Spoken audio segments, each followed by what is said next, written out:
let's see, we're with Andy today at Dry Ground Brewing, and we're going to just try some of his brews and ask him a couple questions. So one of the first things I was curious about, how'd you come up with the name Dry Ground? It's actually a really good story. Okay. The building we're in is the former bottling plant for Coca-Cola in Paducah, Kentucky, one of the first 5 bottling plants in the country. And it was originally built in 1939 by a gentleman named Luther F. Carson. In 1937, there was a very serious flood on the Ohio River, and Paducah got flooded out. Well, the original Coca-Cola bottling plant was down on 6th Street, close to the river. And the water went up to the 2nd story on that building. So Luther F. Carson happened to be at the building at that time, and he went out onto a life raft and started floating down away from the flood waters. And he told someone, when I reach dry ground, that's where I'll establish my bottling plant. Well, this is where he stopped. This was actually the kind of a safety point for people from the downtown area to stop off and to arrive to get food and shelter and things like that were flooded out. And so when we heard that story, and we thought that dry ground was a really natural way to pay homage to the history of this place. What sets you apart from other craft breweries? What kind of statement are you trying to make with your beer? What we wanted to do was be able to make craft beer for a place like Paducah, Kentucky. We want to make beers that are marketable and competitive, and that people who are from bigger cities, who have more beer experience, can enjoy, but we also want our patrons and our community to be able to enjoy those beers, and that was really important to us. So I don't know if a lot of local breweries take that into consideration, but I do believe that's an element that's pretty particular to us, and has always been a part of our business plan, is always making beer for our people in our place. What was the first beer you had? Ever? Yeah, ever. Oh man, like I grew up with hillbilly country folk, Okay. and so probably I want to say I probably drank out of a can of Busch when I was about 4 years old. Was the first beer, that just American lager, Yeah. whatever. I mean, I knew the smell and taste of beer before I was in kindergarten. Oh, wow. I've noticed that you have a lot of IPAs on your selection. Yeah. I think there's, 5 of them out of the 9 Yes. that you have right there? So Yeah. you've got a black, a double IPA, an American IPA, a rye. Is there a reason for that? Are you just a really big fan of IPAs, or? Yeah, well, you know, it's, I guess if you're a writer, you write what you love. Yeah. If you're a filmmaker, you make movies you would go see. And if you're a brewer, you brew beer that you would drink. Yeah. And really, a lot of the recipes that we had were set by our initial brewer who came in at the beginning of the business. And he was a huge IPA guy. I happen to also be a big IPA fan. And so it just was sort of a natural extension. And going forward, most of the recipes that I'm writing now and moving forward with, I got a cream ale I really want to do that I've written. I've got like a Belgian strong I really want to do. I really want to do a wheat beer. Just did a pale, not a hoppy pale, sort of closer to that English style than it is an American pale ale. That's finished. We're going to be releasing that on Tuesday this coming week. So with having quite an arsenal of IPAs, my attention has turned more toward exploring other styles of beer at this point.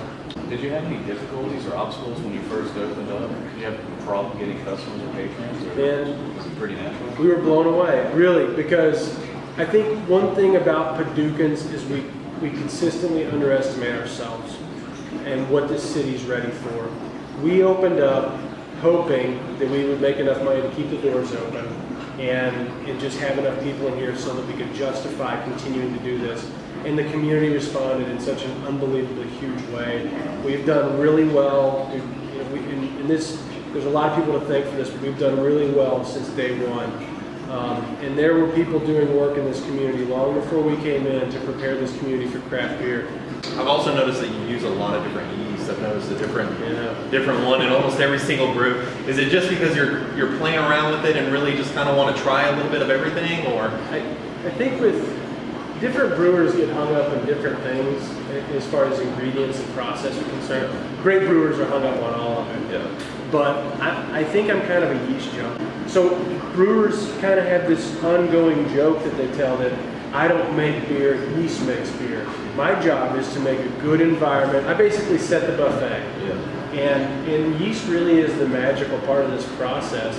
So for me, if I had to, I'd rather use all the same base malts or use only 3 different hops than I would pare it down to, which is terrible because yeast is expensive and hard to manage. Yeah. But at the same time, gosh, I really think if anything's made our beer really interesting and good and made people sit here and drink 6 different beers and really feel like they had 6 distinct different beers, it's been our yeast program. The thing, probably the greatest lesson that I've learned in becoming a brewer is what you put in is what you get out. It doesn't matter. You can have the greatest, it's like a chef. You can, all your technique can be great, your knife work can be phenomenal, you can saute like a maniac, but if you start cooking with bad ingredients, there's only so much you can do. Yeah, let's run through a couple of them. Let's start with an Adams beer. Okay. It's soft and malty. Yeah. And we'll get to the palate wreckers at the end. Yeah. This is not your standard triple. You may see some red hues in there. And because, it's sort of to pay homage to Adam, but we also put a little rye into our triple. And so it's a really interesting, it's interesting in that the malt profile really isn't that of your standard triple at all. But we use an extremely Belgian yeast. We use Y yeast 3787 on this, which is Belgian high gravity or Trappist high gravity. And so you get you're getting those Belgian esters in the nose. Really, it's nice. It's a round. It's not over the top with that Belgian Trappist. I see what you're saying. It is a little bit more mellow than what it normally would be. We tried to balance it with some of that spice. That rye spice actually does scale a little bit of that banana down. It is very balanced, that's for sure. It's good. Yeah, it seems like it would be perfect for like a hot summer day. Yes, It's absolutely. real mild, and it's just got those small spice notes to it, but it's real refreshing. Funny enough, you look at our beer lineup. This has consistently been one of our biggest selling beers in the tap room since day one. So this is just 37 Flood, West Coast style IPA. It's nice, golden, a little cloudy. We wanted something that would showcase bitter presence. This is a lot of Nelson Sauvin hops in this one particularly to have that sort of characteristic. We definitely wanted something that had a little bit of balance to it. Even though you got that West Coast style bitter resinous character, we wanted something else to sort of backfill so that you weren't just getting one note. But it's not a very complex beer, but it's not made to be complex. This is what it's meant to be. I've noticed about the last beer too, it's really well balanced. I think anything that's well balanced is, just well made. Yeah. It really is. I tell people, if you get a beer that's under 6%, it has good mouthfeel, it has complex characteristics, it's made by a really good brewer. I love the color on this. I mean, it's kind of a little bit lighter than what you For would it to be typically called think. a rye beer, Yeah. you don't get those red hues at all, but you'll catch that spiciness in the middle of the drink. It's there. I can already smell it. Yeah, that's the first thing I You noticed. get those. You're also getting the Belgian notes. It's a Belgian yeast that I use.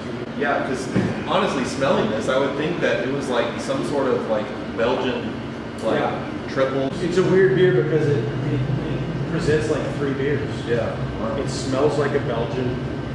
And then at the beginning of the drink, you're getting Belgian characteristics, but it finishes like an IPA. And it's really it's a really neat beer, I think. I enjoy making it a lot because it's so cool. One thing I've noticed, especially with when people incorporate rye, they just go, well, let's go all in with rye. It's a rye beer. Yeah, exactly. And this is not that. It's actually a good blending of you can taste the rye, but you can also taste the the other elements of it coming out as well. It's diverse, it's rich, it's complex, but it's easy to drink, Yeah. We just put this on yesterday. This is a beer we've had since the day we opened, but I really changed some processes this last time I brewed it. Yeah. And so I haven't had this beer out of the faucet yet before just this second. Awesome. And so we'll see how this goes. But I was really happy with it. This is the virginal run. Yeah, I was really happy with it out of the bright tank, and I hope you guys are too. Yeah, I can already smell like the citrus notes on this one. It's real heavy from it. Once again, like I said, after all the beers that I've tried, it's not over the top when it comes to the hops and usually what you can think in a double IPA. I mean, the more people that can try craft beer, enjoy craft beer, and drink craft beer, the better off we all are. Yeah. Because those are all small local businesses for the most part, and the democratization of beer is something that's been huge for a lot of communities. And so to have people be able to create beer in their community for their community has been amazing for the United States. This is a beer that's been really well received in the market. Just people love Citra hops, Yeah. whether they know it or not. that big juicy explosion of citrus. That's why these northeastern IPAs have gotten so popular. Yep. I mean, they're all big citrus bombs. They really It's are. like you threw yeast into orange juice. Yeah. You know, and that's a lot of people get similar characteristics out of this kind. So this is our Imperial Stout aged in bourbon barrels. I mean, we have a multitude of barrels on this particular one. Yeah. Sometimes it's more homogeneous, where we have the same kind of barrel predominantly in a batch, but this batch just happened to be 3 or 4 different kinds of barrels. So it actually came out quite a bit more spicy and dry Okay. than our previous batch had. We had a batch before with all 4 Roses barrels.